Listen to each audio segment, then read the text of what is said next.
The 5 weapon types, swords, polearms, claymores, bows, and catalysts, make up one of the cornerstones of Genshin's combat system. For a character, it determines their most basic playstyle as well as what kind of weapon stats and passives they will have access to. With elements, we already know the 7th nature element Dendro is on the way, and there will possibly be even more to come in the future, but with weapons, we haven't quite gotten hard confirmation that there will eventually be new types. But despite that, it's hard not to believe that they will come out at some point, given just how many more characters are slated to come in the game's future. The thing is though, is that there are a lot of different weapons that exist in the world, and the fact is that some of them would be a much better fit for Genshin than others. So today I am going to be breaking down some of the underlying logistics of adding a new weapon type and going through some of the most wanted ones to try and determine which would make for the best and most likely addition to the game. Hands down, the number one problem I have with most suggestions for new weapon types is that they aren't different enough from what we already have. Within Genshin's existing 5 weapon types, there is a pretty good amount of variation in gameplay. Polearms are the fastest melee and offer the most mobility, claymores are slow but have wide heavy swings, and swords exist as a middle ground between the two. Bows and catalysts are ranged, with bows being able to rapid fire or to aim charge shots, and catalysts exist as a wildcard of sorts, featuring elemental attacks with varying properties. For it to be worth all the trouble of adding a whole new weapon type, it really should bring something fresh to the game. To start, they'd have to create designs, models, stats, and passes for 20 weapons ranging from 1 to 5 stars, a weapon icon, weapon screen animations for each of the 5 body types, holster animations for each of the 5 body types, and they'd have to ensure that it interacts correctly with other systems like character abilities and artifact sets. It's not an insane amount of work, but from a developer's perspective, why bother when continuing to use the existing weapon types is less work and makes it marginally easier for players to build their new characters. One of the most wanted weapon types is definitely dual wield and melees, but as cool as they are just so standard that they would play exactly like the other melees. So in comparison, other kinds of weapons seem like much better choices. But anyways, basically the first and most important thing I'm looking for is new and interesting gameplay. The other thing I'm looking for is if there is potential for variety within the weapon type, both in terms of the styles in which it is used and the weapon itself. One of my favorite parts of any new Genshin character being released is seeing their unique attack animations. Even though Mondstadt, Liyue, and Inazuma characters all use the same weapons, you can clearly see a difference in the way they handle them.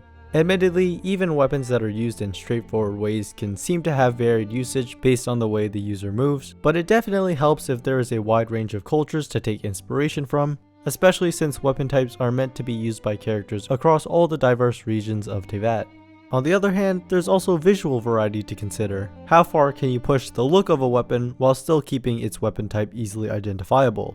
For example, one of my favorite things about catalysts is that they can either be books or whatever the rest of them are called. It helps make each one look individual and special, which I feel is pretty important given how for most characters, their weapon is the only thing which you can actually customize about their visual appearance. So with all that in mind, our first candidate which we will be evaluating is hands down the most suggested by the community, and that would be the Scythe. Well, as a lot of you probably already know, this thing was historically a farming tool and not a weapon, so that already sets it back quite a bit, but other video games have implemented them with success, so why would Genshin be any different? Well, people will naturally look to Genshin's sister game, Honkai Impact 3rd as reference, but these two games are a bit more different than I think most give them credit for. Genshin, with its open world nature, is a bit more grounded in realism with regards to how its characters move. So I don't think the ultra flashy scythe combos of Honkai would fit as well in Genshin, and then at that point it boils down to being just another melee weapon. It's so physically similar to polearms as well, and unfortunately they can't just make a scythe weapon and sneak it in under the polearm category the same way the halberd counts as a polearm, because polearm characters do stabbing moves that would just not be compatible with a scythe. On the bright side though, these properties make it quite likely that we will eventually get a character who uses a polearm that turns into a scythe with an ability, just simply because it is such a fan favorite weapon. The second most wanted weapon type I saw was Gauntlets, incidentally another Honkai favorite. These would definitely make for one of the most interesting additions for a few reasons. They could, for example, play really uniquely by having strong and fast hits, but at the cost of having very low range. Adding these would open up Genshin to the vast world of hand-to-hand combat, so there would certainly be no shortage of different styles to take inspiration from. One thing I'm a bit wary about though is that most martial arts styles also use kicks, but Genshin characters never actually hit enemies with any part of their body. Even at times where it looks like characters are kicking, there is some part of their weapon making physical contact. So in that sense, Gauntlets would probably end up breaking one of Genshin's unspoken rules. You could get around it by making the weapon include both gauntlets and shoes, but then it would make for complications within the other animations weapons have, displaying them on menus, putting them away, and holding them on your back. So these small caveats put it in a bit of a weird position where gauntlets could be added if some creative solutions are found, but then the question becomes, is it worth it compared to other options? Especially because another gripe I have is that gauntlets I feel are more limited in design. They obviously have to adhere to the shape of a hand, so that's definitely a negative when compared to the freedom other weapons would have. In terms of another purely ranged weapon type, there's a couple options. There's crossbows, but you would think they'd be very similar to the bows we already have. Guns are interesting since we definitely know they exist in the world of Genshin because of the Fatui Pyroslinger, and they could feature unique mechanics like linear aimed shots or maybe some kind of reload system. My problem is that I really don't think more range is the direction Genshin should go, because it just doesn't mesh as well with the game's combat.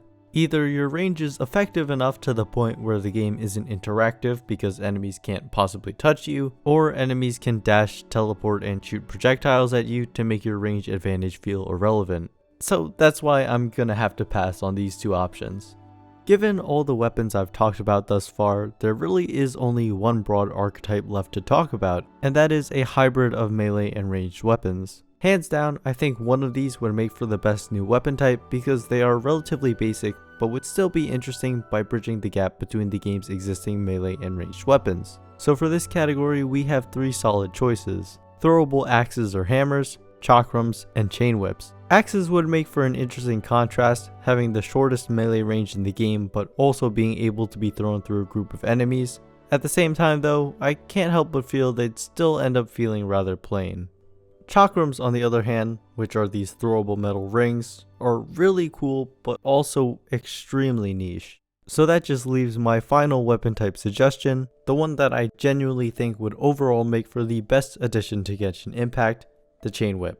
You may have never heard of it before, so quick introduction. It's a pretty old weapon with origins in Chinese martial arts, consisting of a handle, a chain, and a metal dart at the end.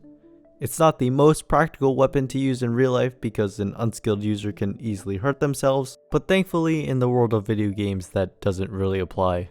The best thing about this weapon is that its flexible nature gives it so many creative angles to approach from. If you want quick light attacks, you have swinging motions. If you want slower heavy attacks, you have full length stabs. Maybe they could even try to implement pulling enemies in different directions.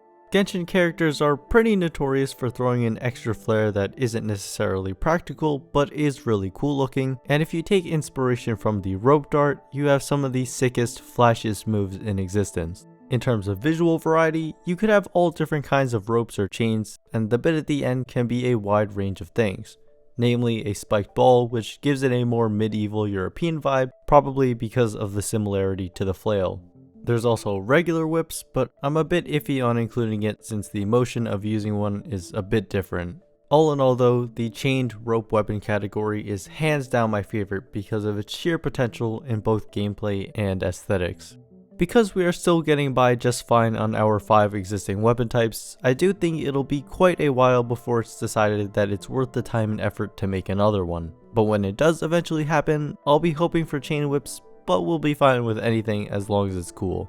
I certainly don't think it's fair to completely rule out the other ones I mentioned, so if you're praying for one of them, don't worry about it. Either way, we'll probably end up seeing a bunch of these as character specific skills rather than new weapon types. But anyways, that's all for my thoughts on the topic. I hope you found this video to be interesting or insightful, and as always, thanks for watching.